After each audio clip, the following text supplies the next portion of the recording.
कुमार द्विवेदी आपसे गारंटी से कहता हूँ, हाँ। मोदी जी जो बोलते हैं वो गारंटी से ही बोलते हैं। उनकी शब्दावली में ही गारंटी है, उनकी शब्दावली में झूठ नहीं है। वो ये कहती है कि उन्होंने कहा 47, तो विपक्ष को समझ लेना चाहिए कि उन्होंने गारंटी 47 की दे दी। विजय सिंह जी जो गए हैं ना, सेम लंका से विभीषण बन के गए। समय आ गया है अब, समय आ गया है अंत का।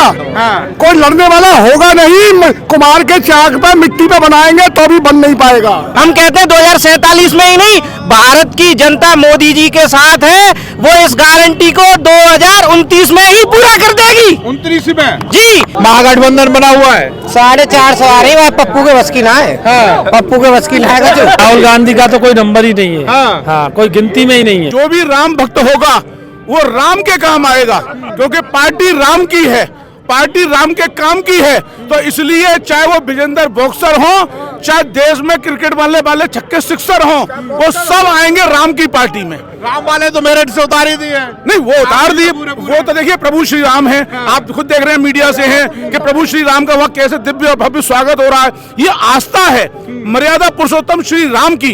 वो काल्पनिक रामायण में जो राम थे, अयोध्या में विराजे हुए राम हैं, तो साक्षात लोग देख रहे हैं, जिसका सीधा श्रेय जाता है देश के यशस्वी प्रधानमंत्री श्री आदरणीय मोदी जी को और यूपी के मुख्यमंत्री योगी जी को। और ये जो आप कह रहे हैं कि बिजन जी आ गए, आ नहीं गए, वो राम के मंदिर में आ गए। ऐसा तो नहीं ईडी से डरा दिए हो तब आ गए। देखिए सर, कोई ईडी से नहीं डरता। ये तो विपक्ष के पास जब मुद्दे नहीं होते हैं तो वो कैरम बोर्ड खेलते हैं, और कैरम बोर्ड खेल के गोटी को कभी इधर फेंकते हैं, कभी इधर फेंकते हैं, कभी उधर फेंकते हैं। तो उनका काम कैरम बोर्ड खेलना है। वो तो ये समझिए कोई ईडी का नहीं है। जांच होगी, गलत होंगे। आप बताइए ईडी का संज्ञान कौन ले रहा है? ईडी का संज्ञान मोदी जी और योगी जी नहीं, ईडी का संज्ञान ले रहा है देश का सुप्रीम कोर्ट, देश का हाई कोर्ट। और इन लोगों को कोर्ट पर ही भरोसा नहीं है। तो हमारे तो देश के प्रधानमंत्री और मुख्यमंत्री जी देश के लिए काम कर रहे हैं, विकास के लिए काम कर रहे हैं, महिलाओं के लिए, यूथ के लिए, सबके लिए काम कर रहे हैं। आप सबको जो है बहुत बहुत शुभकामनाएं। तो मतलब ऐसे ही उत्तर प्रदेश के जैसे योगी जी हैं, जो भू माफिया और गुंडागर्दी वाले जो लोग थे उनका सफाया होता हुआ दिखाई दे रहा है। गुंडा माफिया सब देश छोड़ के चले गए या फिर खत्म ही हो गए? पहले आप जानते थे कि उत्तर प्रदेश के अंदर में माफियाओं का शासन हुआ करता था। अब भगवान श्री राम का जो है वो शासन है। तो इसलिए जो माफिया भी हैं, जो गलती से गुंडागर्दी कर भी रहा है, वो प्लेट लगाकर सुबह ही थाने पहुंच जाता है। ये खौफ है हमारे मुख्यमंत्री जी और प्रधानमंत्री जी का। नहीं तो पहले तो आपको पता होगा, माफियाओं को मंत्री अपने घरों में रखा करते थे। आज माफिया गलती से गलती भी कर देता है तो प्लेट लगा के जाता है कि साहब मुझे बस बचा लीजिए, मैं तो आपके सामने सरेंडर करने आया हूँ। ये खौफ है। और महिलाओं को सुरक्षित करने का, अपने आप को सरेंडर करने का, ये योगी जी ने कहा है कि जो भी अगर किसी गुंडागर्दी करेगा उसकी जगह जहां है वो मिट्टी में मिला दिया जाएगा। तो मिट्टी में तो मिला दिया गया, अतीक को भी मिला दिया गया और मुख्तार भी गए। नहीं, मैं किसी व्यक्ति का नाम नहीं ले रहा हूं। मैं ये कह रहा हूं जो माफिया है, जो गुंडा है, जो बहन बेटी की तरफ देखेगा, जो उत्तर प्रदेश के अंदर में माफिया का काम करेगा, उसकी जगह जहां पर है वो जगह वही होगी। उसके अलावा कुछ नहीं होने वाला। तो क्या देख रहे हैं अब की बार जैसे बनेंगे? नारा तो दे दिया 400 पार का, जो लक्ष्य है वो कैसे भेद पाएंगे? बिल्कुल भेद पाएंगे। हाँ। सर, अर्जुन 5 पांडव भाई थे, उन्होंने पूरी महाभारत को भगवान कृष्ण के साथ में विजय किया कि नहीं किया? कौरवों के साथ क्या थी? कौरवों के साथ भीड़ बहुत थी, भीड़ बहुत थी। पांडवों के साथ भगवान कृष्ण थे। मोदी जी और योगी जी के संग प्रभु श्री राम हैं, अब भगवान कृष्ण के रूप में ही प्रभु राम हैं। अब मथुरा में भी भगवान कृष्ण हैं। तो निश्चित तौर से फतेह भारतीय जनता पार्टी की और मोदी जी की और योगी जी की होने वाली है। कोई उसे रोकने वाला नहीं है। और जितने आज यहाँ पर योगी जी को सुनने आए हैं, ये भाजपा के साथ साथ मर्यादा पुरुषोत्तम श्री राम और भगवान कृष्ण के अनुयायी हैं, उनके भक्त हैं। और भक्त अपनी भक्ति और अपनी भावना उसी जगह दिखाता है जहां उसको मंदिर नजर आता है। भारतीय जनता पार्टी के रूप में ये उनका मंदिर है, और उस मंदिर में वोट रूपी ईवीएम दबेगा और हेमा जी बहुमत से जीतेंगी। राम के बाद, अयोध्या के बाद मथुरा की बारी। देखिए, अयोध्या के बाद मथुरा की बारी, मथुरा के बाद जो भी हमारे तीर्थ स्थल हैं, सबकी बारी बारी और पक्की आएगी बारी। ये समझ लीजिए, पक्की आएगी बारी। मतलब मोदी जी ने कहा था कि 29 ना देखो 47 देखो, मैं तो 47 की तैयारी कर चुका हूँ। मैं पंडित योगेश कुमार द्विवेदी आपसे गारंटी से कहता हूँ, हाँ। मोदी जी जो बोलते हैं वो गारंटी से ही बोलते हैं। उनकी शब्दावली में ही गारंटी है, उनकी शब्दावली में झूठ नहीं है। वो ये कहती है अगर उन्होंने कहा 47 तो विपक्ष को समझ लेना चाहिए कि उन्होंने गारंटी 47 की दे दी।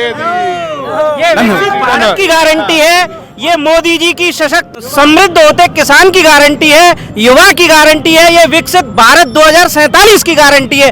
मोदी जी द्वारा 2047 में दी गई गारंटी, हम कहते हैं 2047 में ही नहीं, भारत की जनता मोदी जी के साथ है, वो इस गारंटी को 2029 में ही पूरा कर देगी। 29 में जी, विकसित भारत पूर्ण रूप से विकसित भारत होगा। पूरा भारत आज डेवलपमेंट कर रहा है, पूरा भारत योगी जी और मोदी जी के नेतृत्व में डेवलपमेंट कर रहा है। जो डेवलपमेंट 70 सालों में नहीं हुआ, वो डेवलपमेंट पिछले 10 साल में भारतीय जनता पार्टी की सरकार ने करके दिखाया। 400 पार का नारा जो है एक्चुअल में विपक्ष की तरफ से भी बड़ी आराम से परोस के दे दिया गया है हम लोगों को। कांग्रेस के धड़ाधड़ टूट रहे हैं। आज भी संजय निरुपम जो भाजपा को गाली देता था, आज वह इस्तीफा हो गया और भाजपा की तरफ देख रहे हैं। भाजपा की तरफ इसलिए देख रहे हैं, वास्तव में एक जनता से जुड़ा हुआ एक संगठन है जो जनता की सोचता है। अब तक जो कुछ लोग तो कहते हैं कि भाजपा तो वॉशिंग मशीन है, उधर से डालते इधर आके साफ हो जाता है। नहीं तो आप करो ना, पीआई डालो ना, सुप्रीम कोर्ट है ना, आप कौन सा हमारा भ्रष्टाचारी उसके खिलाफ डालो। अरे रोड पे बैठो यार, धरना करो, रामलीला मैदान में जाओ, धरना करो तो सही। एक आध नेता बताओ तो सही भाजपा का, सामने आओ, पीआई डालो सुप्रीम कोर्ट में। अरे यहाँ न्यायालय है, लोकतंत्र है, सब है, आओ मैदान में क्यों नहीं आते भाई? आओ तो सही। सीबीआई जो तुम्हारे आपको ईडी की बात कर रहे हैं ये लोग, भाई ये भ्रष्टाचारियों को पकड़ने की एक ऐसी संस्था पहले से ही है, हमारे को नहीं है, ये लोकतंत्र पहले से ही है। इधर केजरीवाल भी हल्ला मचा रहा था, संजय सिंह बाहर आई गए। भ्रष्टाचारी है, आप देख रहे हैं ना कितने मतलब कितनी मनोहर कहानियां बना रहे हैं उसके। सब आदमी कोई विचारधारा ही नहीं है केजरीवाल की, ना लेफ्ट है ना राइट है, उसकी कोई विचारधारा नहीं है, उसकी तो नीयत ही खराब है। कितना भ्रष्टाचारी है, शराब कारोबारी है, उसने कितना लूटा था दिल्ली की जनता को, पानी के नाम पे, बिजली के नाम पे आया था ना ये। अब क्यों नहीं है? पहले लट्ठे पे चढ़ जाता था बिजली के लिए, अब क्यों नहीं कर रहा है जनता के लिए? पता है पानी में भ्रष्टाचार, नगर निगम में भ्रष्टाचार, कभी कोई एक इंफ्रास्ट्रक्चर वहां पर रोड सड़क नाली कोई काम नहीं किया है उसने। शीला के जमाने का था, कांग्रेस के जमाने का था, मैं मानता हूँ। केजरीवाल कहता था कि जो मैंने बोला कि संजय को पकड़ेंगे, मनीष को पकड़ेंगे, जेल में डालेंगे, मुझे भी जेल में डालने वाले, सारा तो कुछ कर दिया। तो बहुत ही ज्योतिषाचार्य था और उसके सारे कार्यकर्ता, सारे मंत्री कार्यकर्ता, वो एक आपसी सिंह है, उसने ज्योतिष कर दिया कि 4 का नंबर है। और वास्तव में ये झूठ नहीं बोलते, इनको अंदेशा हो जाता है जो हमने कुछ किया है, भ्रष्टाचार किया है। अब हम 4 का नंबर है, क्यों कहीं ना कहीं उन्होंने बोल दिया था, केजरीवाल ने वहां जाके कोर्ट में जाके बोल दिया था कि मुझसे उससे पहले और वो उनसे मिलता था, उन्हें लगा ये तो पकड़ा दिया हमको, तो इन्होंने भविष्यवाणी कर दी कि अब हम 4 का नंबर है। भ्रष्टाचारी है वो तो जाएंगे, वो रुकने वाले नहीं है। इलाज कैसा होना चाहिए ऐसे लोगों का?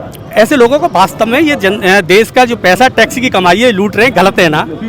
एक बोतल पे एक फ्री, क्या नीति थी? पैसा तो वसूल ही नहीं होता, जेल जाने के बाद ही मामला रफे दफे हो जाता है। नहीं, पैसा इनका वसूल होगा, आप देखना। ये चीखेंगे चिल्लाएंगे। लालू का कहा हुआ चारा चोर बोलते थे उन्हें। लालू का, अभी लालू को क्या शब्द रहे, लालू बेल पे है, बाहर है ना, एक एक पाई वसूला जाएगा। ये इस टर्म में देखना तुम, मोदी जी खुद कह रहे हैं कि अगले टर्म में भ्रष्टाचार की लड़ाई तेज होगी, इन लोगों से सारा पैसा वसूला जाएगा। और भारतीय जनता पार्टी का अगर कोई कार्यकर्ता है भ्रष्टाचारी है, तो मैं खुले मंच से कह रहा हूँ, विपक्षी आए, आंदोलन करें, उनको पकड़ाएं। हम भी कहते हैं अगर कोई एक लाओ तो सही, दिखाओ तो सही, भारतीय जनता पार्टी का कोई कार्यकर्ता लाओ जो भ्रष्टाचारी हो। मथुरा में हेमा जी पे दाग नहीं है, मैं मथुरा की बात कर रहा हूँ, सांसद रही 10 साल हो गई, एक दाग नहीं है, एक पैसे का उसका जो कमीशन बखोरी का और उसका ना, उसने बता दिया पूरा टोटल पैसा, खुले टेंडर, ओपन टेंडर होते हैं भाई साहब, जो पैसा होता है टोटल लगाए जाते हैं। भ्रष्टाचार का दाग नहीं है हेमा जी का। क्या दिखाई दे रहा है अब की बार? 400 पार मोदी सरकार। 400 पार? हाँ। राहुल गांधी कह रहे हैं अब की बार तो विदाई कर देंगे। हाँ जी, राहुल गांधी कह रहे हैं विदाई कर देंगे। अरे राहुल गांधी क्या विदाई करेंगे, ये तो जनता करेगी। हाँ। 400 से पार लोकसभा सीट जीत रहे मोदी जी। क्या नाम है मोदी सरकार? विजय कुमार। विजय कुमार जी, क्या दिखाई दे रहा है? बढ़िया दिखाई दे रहा है मोदी सरकार। 400 पार, अब की बार 400 पार, अब की बार 400 पार, अब की बार 400। क्या नाम है आपका? लाखन कुंतल। तो क्या दिखाई दे रहा है आपकी बार? युवा क्या सोच रहा है? कह रहे हैं बेरोजगारी हो गई जब से मोदी आए। न बहुत रोजगार है। क्या करते हो? मैं कॉलेज में काम करूं, KR डिग्री कॉलेज में, बहुत रोजगार है। राहुल गांधी कह रहे हैं अब की बार तो मोदी की विदाई कर देंगे पक्का। 450 आ रही है। 450? हाँ जी। कह रहे हैं महागठबंधन बना हुआ है। 450 आ रही है, पप्पू के बस की ना है। हाँ। पप्पू के बस की ना है गजू। क्या भाई सही बात है ये? सही बात है, सही बात है। 400 पार अब की बार, योगी जी क्या बोल के गए? अब की बार 400 पार। योगी जी बोल के गए? अरे अमूल नहीं, अच्छा। अब की बार मोदी सरकार। बाबू जी क्या क्या दिखाई दे रहा है? अब के बाद 400 पा रही है। 400 पार। हेमा मालिनी 5 लाख के ऊपर जीतेगी। हेमा मालिनी? हेमा मालिनी 5 लाख वोटों से ऊपर जीतेगी, ये हमारा दावा है। अरे हेमा मालिनी तो बाहर ही है, कोई यही की है, हमारे दिल में है, हमारे दिलन में, अच्छा के दिलन में है ये। क्या हेमा मालिनी दिल में बस गई? सबके दिलों में बसी हुई है, बस गई। 6 लाख से जीते हेमा मालिनी। 6 लाख से? हाँ जी, मारते। क्या नाम है जी? हरिश्चंद्र शर्मा। तो क्या दिखाई दे रहा है शर्मा जी अब की बार? अब की बार दिखाई दे रहा है कि अब आने वाले समय में हमारा भाग्य उज्जवल ही उज्जवल है, क्योंकि भाजपा सरकार सबके मन को भा गई है। भाजपा सरकार में जो भी व्यक्ति आता है वो कहता है कि हे भाजपा सरकार को मैं वोट दूंगा और मेरा भविष्य उज्जवल होगा। इस प्रकार जो है भाजपा सरकार सबके मन में भा गई है। मोदी जी और योगी जी हमेशा हर व्यक्ति के हित में बोलते हैं। राहुल गांधी कह रहे हैं कि ये तो ईडी और सीबीआई का डर दिखा करके। वो कुछ नहीं है, वो तो लल्लू है, वो पप्पू है, उसमें उसे बोलने की तमीज नहीं है, वो बोलने की तमीज ही नहीं है, उसमें बोलना आता ही नहीं है उस पर। वो राजनीति करना नहीं जानता, वो क्या करेगा राजनीति।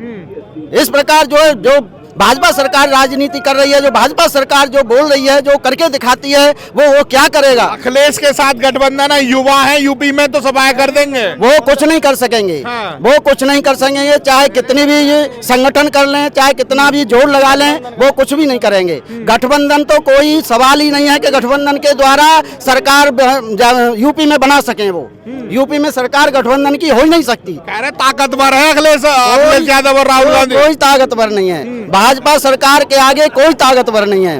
वो योगी और मोदी जी के सामने टिक ही नहीं सकते, ये हमारा दावा है। हाँ। अच्छा जी, क्या नाम है भाई साहब? अशोक सगरवाल। तो आपको क्या दिखाई दे रहा है? जो भाई साहब कह रहे हैं सही कह रहे हैं। हाँ, राहुल गांधी तो कह रहे हैं अब की बार मोदी की विदाई हो जाएगी। राहुल गांधी का तो कोई नंबर ही नहीं है। हाँ। हाँ, कोई गिनती में ही नहीं है। गिनती में नहीं है? नहीं है। जी, क्या नाम है साहब?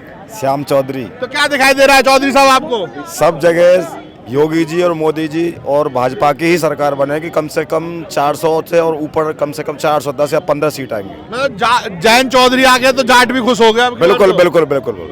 पहले तो भाजपा की ही अब आरएलडी भी साथ में है ना, तो इससे और 400 प्लस और ऊपर जाएंगे। ऊपर जाएंगे। जी भाई साहब क्या नाम है? चौधरी भूरी सिंह। तो चौधरी साहब आप कैसे देख रहे हैं? नजरिया बहुत अच्छा है। लोक दल का और उसका भाजपा गठबंधन एक तरफा चुनाव होगा। सबसे बात यह है कि योगी जी ने और मोदी जी ने देश को बहुत उच्च श्रेणी पे पहुंचा दिया है और हर जनता के हर उसके दिल में बस गए।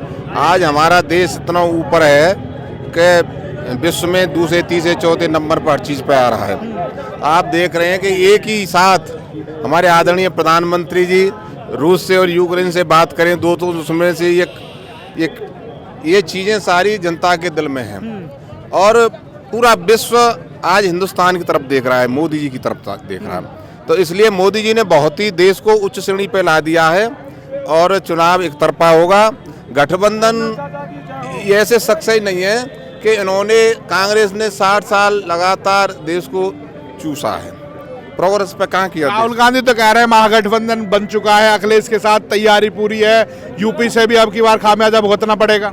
आप देख रहे हैं कांग्रेस की टिकट पे कोई लड़ना ही नहीं चाह रहा है यूपी में। तो गठबंधन कहाँ रहा आप बताइए। समाजवादी पार्टी की सरकार, समाजवादी पार्टी के जो अखिलेश जी हैं उनकी टिकट पे कोई लड़ना ही नहीं चाह रहा है। बदायूं से दोबारा टिकट बदल रहे हैं, बताइए आप। सब जगह कोई लड़ने के लिए किसी गठबंधन में तैयारी नहीं है, कोई तैयार नहीं है बिल्कुल। तो यहाँ तो विजेंद्र सिंह को कांग्रेस से उतारा तो भाजपा के डर से भाजपा ज्वाइन कर ली। सुनो, ये भाजपा के डर से नहीं गए वो, उनको पता था कि कांग्रेस का यहाँ कुछ नहीं है और मैं अपनी इमेज क्यों डाउन करूं। एक उच्च स्तर बॉक्सर जो देश का नाम रोशन करने वाला, वो अपना कद नीचे क्यों करेगा कांग्रेस में जाकर के, आप बताइए। क्या नाम है आप? एक मिनट सर, ये विजेंद्र सिंह जी जो गए हैं ना, सेम लंका से विभीषण बन के गए हैं। समय आ गया है अब, समय आ गया है अंत का। कोई लड़ने वाला होगा नहीं, कुमार के चाक पे मिट्टी पे बनाएंगे तो भी बन नहीं पाएगा। अच्छा जी। हाँ,